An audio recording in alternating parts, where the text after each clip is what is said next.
Bonjour à tous. Ça faisait un moment que je préparais un dossier sur le sujet de la dénatalité et du désir d'enfant. Et puis là, les derniers chiffres sont tombés. Donc j'ai ressorti mes petites notes pour parler avec vous alors ce qui est présenté économiquement comme un problème. Euh, on va voir ce qu'il en est, non pas au plan économique, hein, je suis pas économiste, mais au plan psychologique. Alors, c'est quoi l'état des lieux? On a un nombre de naissances qui a chuté progressivement, hein, ça s'est pas passé en un an, mais il a jamais été aussi bas depuis 1944. Alors, le contexte n'est pas le même. 1944, entre les hommes qui étaient morts, ceux qui étaient absents, et puis tout le monde qui venait de subir 4 ans de guerre, en n'étant pas certaine qu'on en arrive au bout, c'est vrai que c'était pas propice à un sursaut de la natalité. C'est d'ailleurs, le post-guerre qui a vu, la naissance du baby-boom, hein. Donc, on compare la situation actuelle à 1944. Heu, Ce qui est, grave, avant même que ce chiffre ne paraisse, c'est qu'on arrive à 170 000 naissances en moins chaque année depuis 2023. Donc en 2023, 2024, en 2025, on a environ 170 000 naissances en moins. Donc on voit que il y a une évolution, ça s'est fait progressivement, mais il y a une accélération de la dénatalité je dirais même ces 5 dernières années. Alors, un autre critère au nombre de naissances, c'est l'indice de fécondité. Donc en 2025, il est de 1,59 enfants par femme en âge de procréer, c'est-à-dire entre 15 et 49 ans. On était à 2,6 en 1940, sachant que les démographes considèrent que il faut environ 2,1 enfants par femme pour renouveler les générations. Donc on était au-dessus, hein, en 1940. En 1979, on n'était plus que l'indice de fécondité n'était plus que de 2,07. On voit qu'il y a eu aussi le choc pétrolier, la fin des 30 glorieuses, etc., qui a dû certainement jouer, comme aujourd'hui la crise économique, mais on verra que c'est pas qu'une question d'économie, cette dénatalité. Et puis on arrive en 2018 à 1,87. Alors, excusez-moi, excusez-moi, j'avais une poussière dans le nez. Alors, on arrive donc à 1,87. Alors la France était une des championnes de l'Europe de l'Ouest en termes de natalité, avec des pays au contraire du Sud qui étaient plutôt sur le modèle enfant unique, sauf exception, comme en Espagne et en Italie. Puis on voit qu'1,87. En gros, les femmes font un voire deux enfants, mais pas plus. Bon. Donc on n'est plus dans une exception française. Alors, après on va s'interroger pourquoi.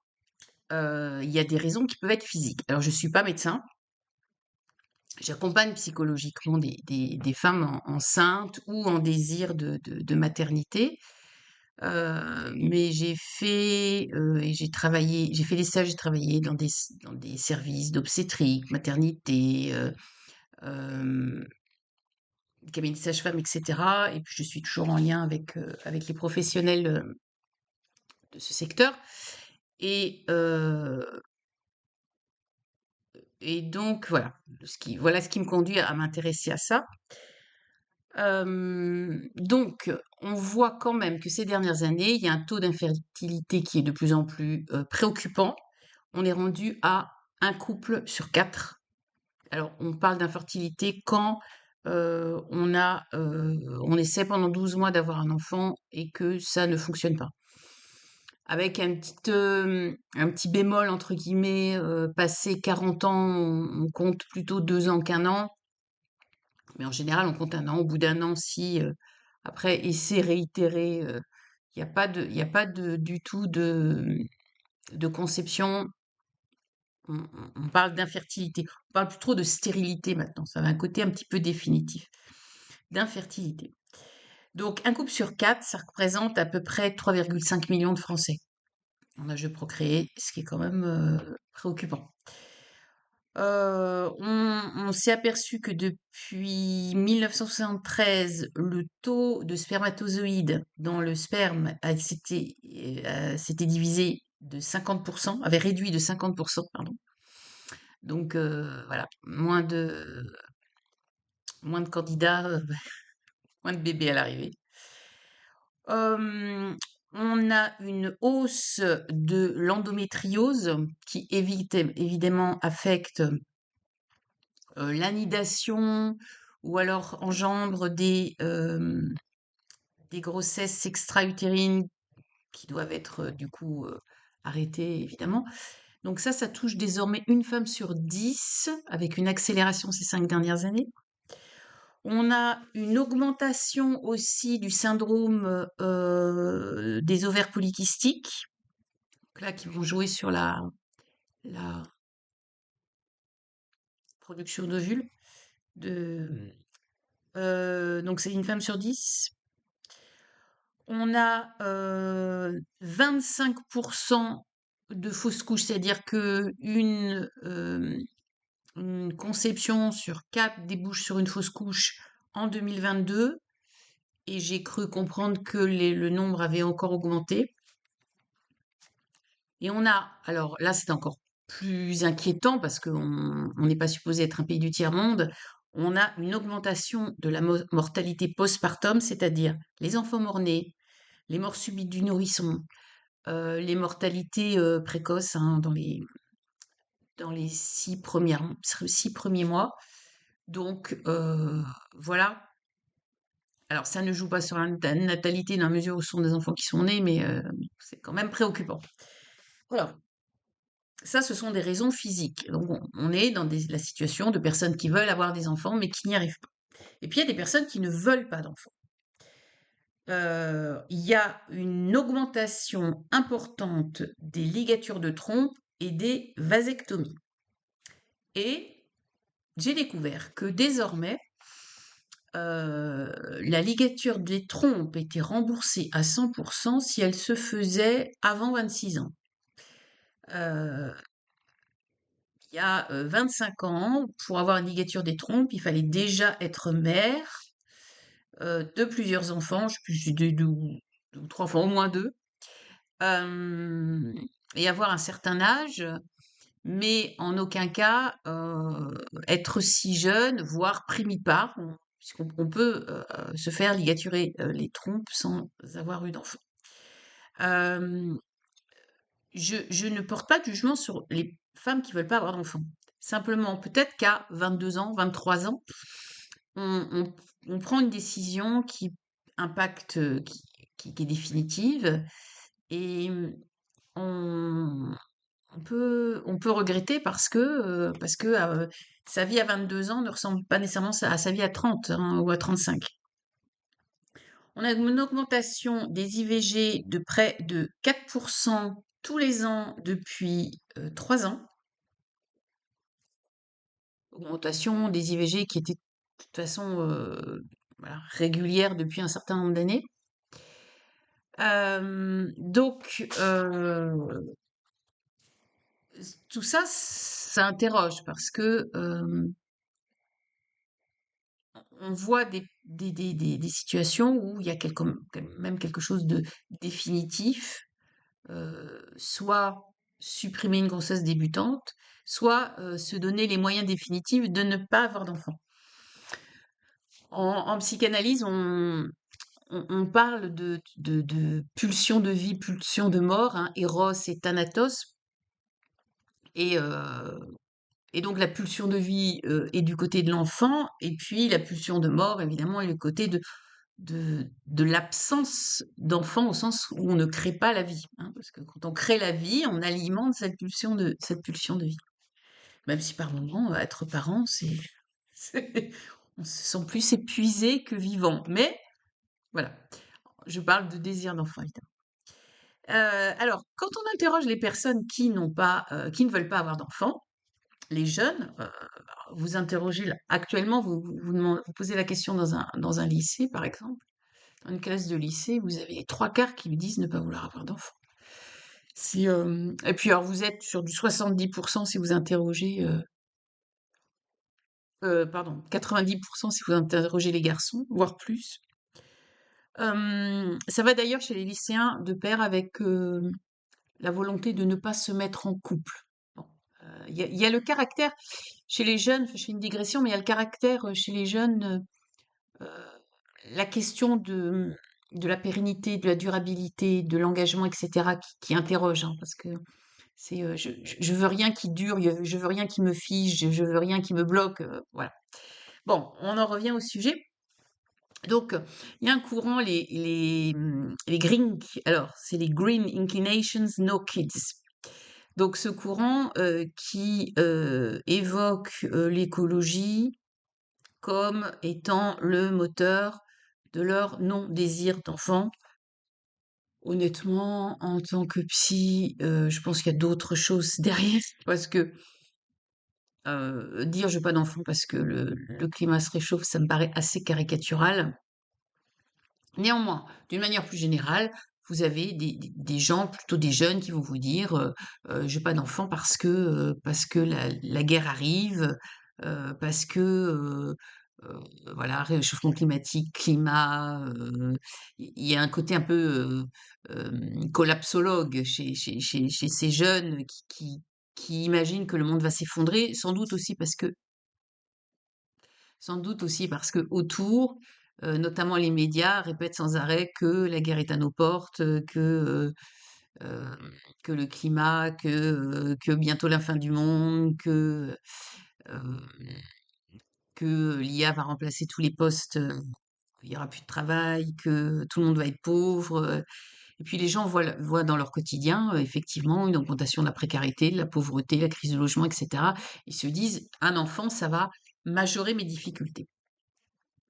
Mais souvent, ce discours-là cache d'autres raisons, puisque on s'aperçoit que les, euh, les foyers à haut revenu n'ont pas plus d'enfants que les foyers à faible revenu. Donc, la raison économique n'est pas en soi, et politique n'est pas en soi une raison euh, suffisante. Elle peut être nécessaire dans leur logique, mais elle n'est pas suffisante au sens psychologique du terme. Ce qu'on retrouve, donc ce que je vous disais avec les jeunes, mais pas seulement, hein, même à 30 ans et passé, c'est la peur de s'engager. On est dans une société de consommation, de l'immédiateté, de l'instantané, et faire un enfant, c'est effrayant. Parce que on peut pas le rapporter au service après-vente, hein. Encore une fois que vous avez fait un enfant, vous en avez au moins pour 18 ans, en théorie. Après, il est majeur. En réalité, on sait très bien que étant donné la durée des études, étant donné la difficulté à trouver un logement, un travail, etc., qu'en fait, un enfant, vous en avez au moins pour 25 ans. Sans compter les accidents de la vie où votre enfant de 40 ans revient chez ses parents parce qu'il est au chômage, etc. Bref, c'est un engagement de faire un enfant, c'est vrai. Faire un enfant, c'est pérenniser une partie de sa vie. On ne peut pas revenir en arrière. À partir du moment où je suis parent jusqu'à la fin de ma vie. Même si mon enfant part de la maison, même s'il est autonome, il travaille, il s'assume, etc., je suis toujours parent. Et dans l'arbre généalogique, être parent, c'est monter d'un cran. Donc, on s'approche de la mort quelque part. En donnant la vie, on s'approche de la mort. Ça peut paraître paradoxal, mais on, on saute d'un cran. Et souvent d'ailleurs, Heu, aujourd'hui, à l'âge où on devient parent, on perd son arrière-grand-parent, voire, ses grands-parents, il y a comme ça un renouvellement des générations et chez certains, ça peut faire peur parce que ça rappelle qu'on n'est pas éternel et on sort de la toute-puissance infantile. Oui, on est mortel. Alors, on est mortel parce qu'on vieillit, mais enfin, on est mortel, on peut sortir, on peut sortir de chez soi et puis se faire faucher par une voiture ou par une trottinette électrique. Mais on n'est pas, heu, quelquefois, enfin souvent, pardon, quand on est jeune, il y a un peu un fantasme d'immortalité. D'ailleurs, on le pousse parfois loin, ce fantasme, on le teste avec des conduites à risque, comme on peut voir les jeunes qui sautent des immeubles, les jeunes qui marchent sur les toits des trains, etc. Une peur, la peur d'avoir un enfant, c'est aussi la peur de s'aliéner. Je vous disais tout à l'heure, je parlais de la société de consommation. Donc, ça veut dire, je suis là, je suis responsable de quelqu'un pendant des années et des années. Heu, alors financièrement évidemment, mais pas seulement. C'est être présent quand l'enfant est malade, c'est être présent quand l'enfant est fatigué, c'est être présent quand il a besoin d'aide pour faire les devoirs, c'est être présent quand il a pas le moral et cetera et cetera. C'est être présent tout le temps. Même si on délègue à des institutions comme l'école, le centre de loisirs, le camp de vacances et cetera. Et c'est vrai que ça va, dans un courant, féministe beauvoirien dont les jeunes seniors, enfin les seniors actuels, les baby boomers, ont baigné, dans lesquels les baby boomers ont baigné beaucoup et qui ressort actuellement, donc qui sont actuellement les grands-parents et qui souvent sont des grands-parents qui veulent pas, alors je dis souvent, un certain nombre ne veulent pas s'occuper de leurs petits-enfants ou pas trop, pour ne pas s'aliéner. Et donc ce courant féministe beauvoirien qui dit que finalement, la maternité ça aliène et que le travail ça libère. Bon, heu, en tant que femme qui travaille et qui est mère, et vous qui me regardez, êtes plusieurs dans ce cas, on sait très bien que en général, enfin souvent on cumule les 2 et que l'aliénation c'est souvent ça, de cumuler les 2. Hem Par et parce qu'on ne sacrifie rien et finalement on a l'impression de sacrifier les 2, c'est-à-dire de ne pas être suffisamment présent en tant que parent et de ne pas être suffisamment investi en tant que professionnel parce que le temps, la semaine, la journée ne fait pas plus de 24 heures. Hem Et puis il y a l'idée aussi d'une espèce de patriarcat. On parle beaucoup du patriarcat en ce moment, qu'on à toutes les sauces. Et Et donc le patriarcat souhaiterait assujettir la femme, par la maternité. Moi, j'aurais tendance à penser que la maternité, c'est un pouvoir. C'est un pouvoir énorme. Et quand vous interrogez les hommes, un bon nombre d'hommes sont jaloux de cette capacité à donner la vie. Parce que eux, ils participent, hein, ils donnent une gamète, mais la femme, elle permet la création d'un être vivant, elle le met au monde, elle en prend soin d'une manière, au début même fusionnelle, et puis ensuite d'une manière, par sa présence quotidienne, et c'est une capacité, c'est un pouvoir phénoménal.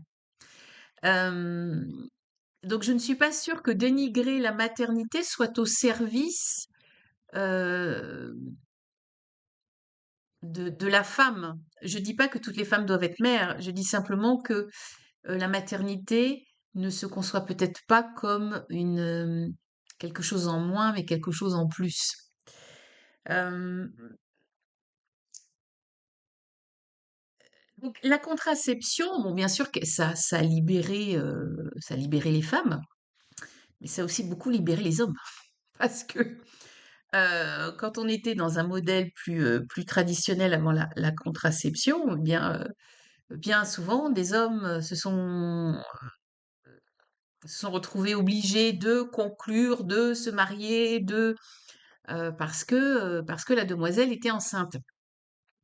Maintenant, c'est le plaisir sans la contrainte, c'est le plaisir sans, les conséquences. Or, dans la vie, c'est pas aussi simple et on sait très bien que, heu, même avec une contraception, il peut y avoir des conceptions.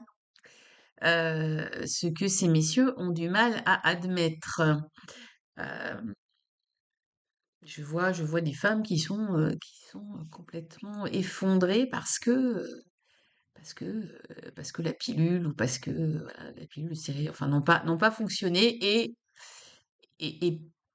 pour le père, c'est inconcevable.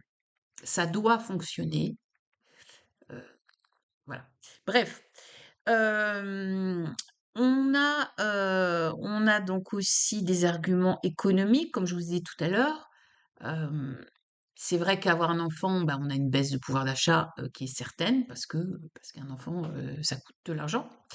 Alors les gens qui disent, on élève un enfant avec des allocations familiales, peut-être quand on en a 12, mais autrement, plus sérieusement, non, un enfant ça coûte plus cher que ou alors je sais pas comment on élève l'enfant, l'enfant il a pas de jouets, il a pas de loisirs, il a pas de vêtements, il a pas de et ils dorment à 5 dans le lit, 7 dans le lit comme le petit poucet, quoi. Donc, un enfant, ça coûte de l'argent. Hem, donc ça fait baisser le pouvoir d'achat et on est dans une société où consommer, c'était glisser. Moins vous consommez, moins vous consommez de produits à fort, pouvoir, séducteur, hein, des marques, si vous consommez, des cordons bleus plutôt que des sushis, ça a pas la même, voilà, ça a pas la même aura. Hem et quelquefois, bah, avec des enfants, on mange plus souvent de cordons bleus que de sushis. Bon, même si personnellement je trouve que le cordon bleu, c'est de la cochonnerie, mais voilà, vous avez compris l'idée. Et puis après, il y a le discours de la société, l'enfant qui pollue, parce que bon, il consomme de l'eau, enfin bref, c'est une empreinte carbone de plus, hein. L'enfant qui pollue, l'enfant qui grève le budget de l'État, l'enfant ah, qui est un frein finalement, hein, pour la société, oubliant que quand même, peut-être qu'il grève, le budget, à l'instant T, mais c'est quand même lui qui paye les retraites.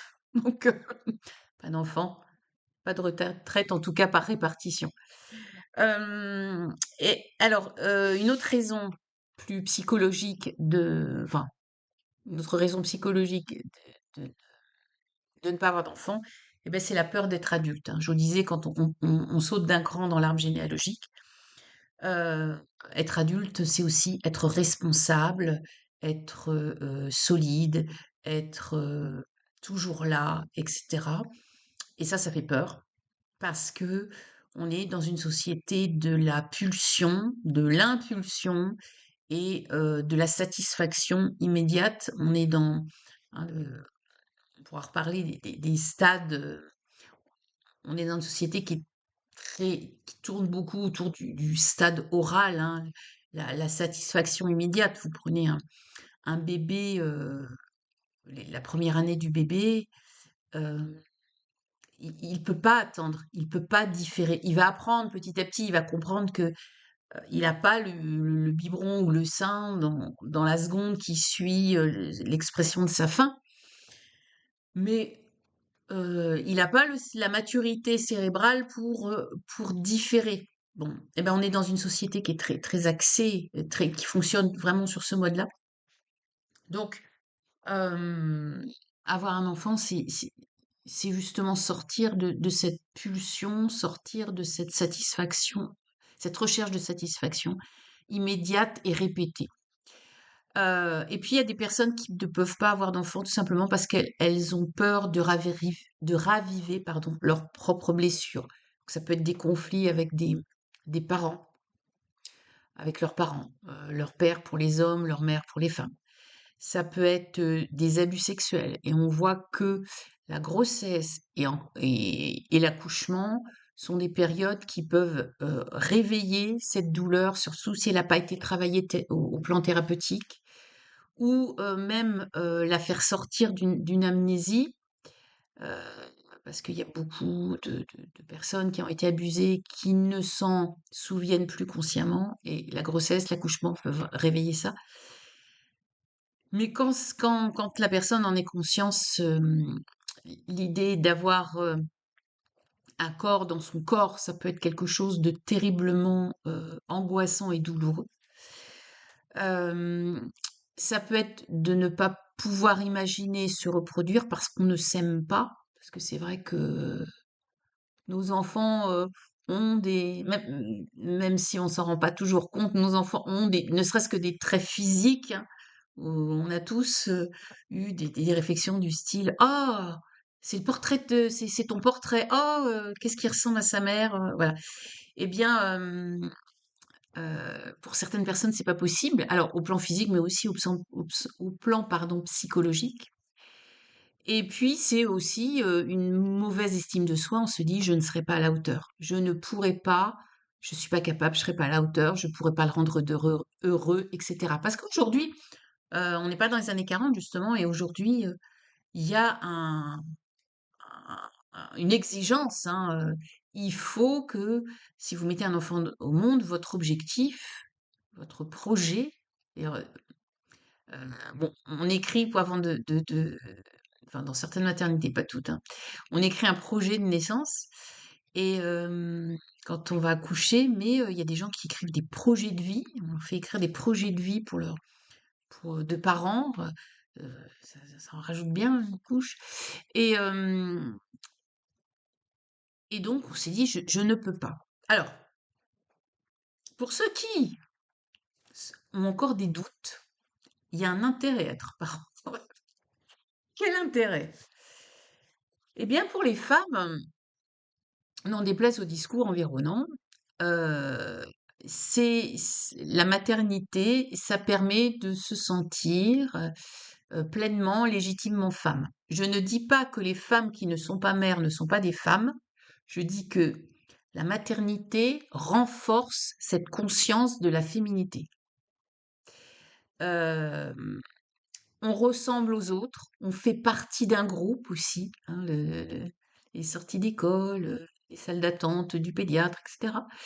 On fait partie d'un groupe, on s'échange des tuyaux, des vêtements trop petits, et on se remonte le moral. Il y a une espèce de sororité entre femmes, entre mères, pardon. Et puis, il y a aussi un sentiment de complétude, il faut le dire, au plan psychologique, au point même que certaines femmes vivent mal l'accouchement et la naissance parce qu'elles perdent quelque chose, elles se sentent vides. Il y a des femmes qui font par exemple euh, beaucoup d'enfants à peu de temps d'intervalle justement pour être toujours enceinte. Avoir un enfant, ça permet au moins inconsciemment de réparer des blessures d'enfance. Alors je vous disais, il y en a certains qui ne peuvent pas être parents parce que il y a des blessures, mais être parent, ça peut permettre aussi inconsciemment de réparer des blessures, de ne pas être comme, par exemple, être un père attentif, être dans le nursing de son enfant, dans le jeu, etc., parce qu'on a eu un père plutôt cravache et coup de ceinture, vous voyez? Ou être faire mieux que ses parents. Mes parents avaient un restaurant, avaient un commerce, je les voyais jamais, mais moi je vais m'en occuper, etc. Il y a quelque chose de l'ordre de la revanche.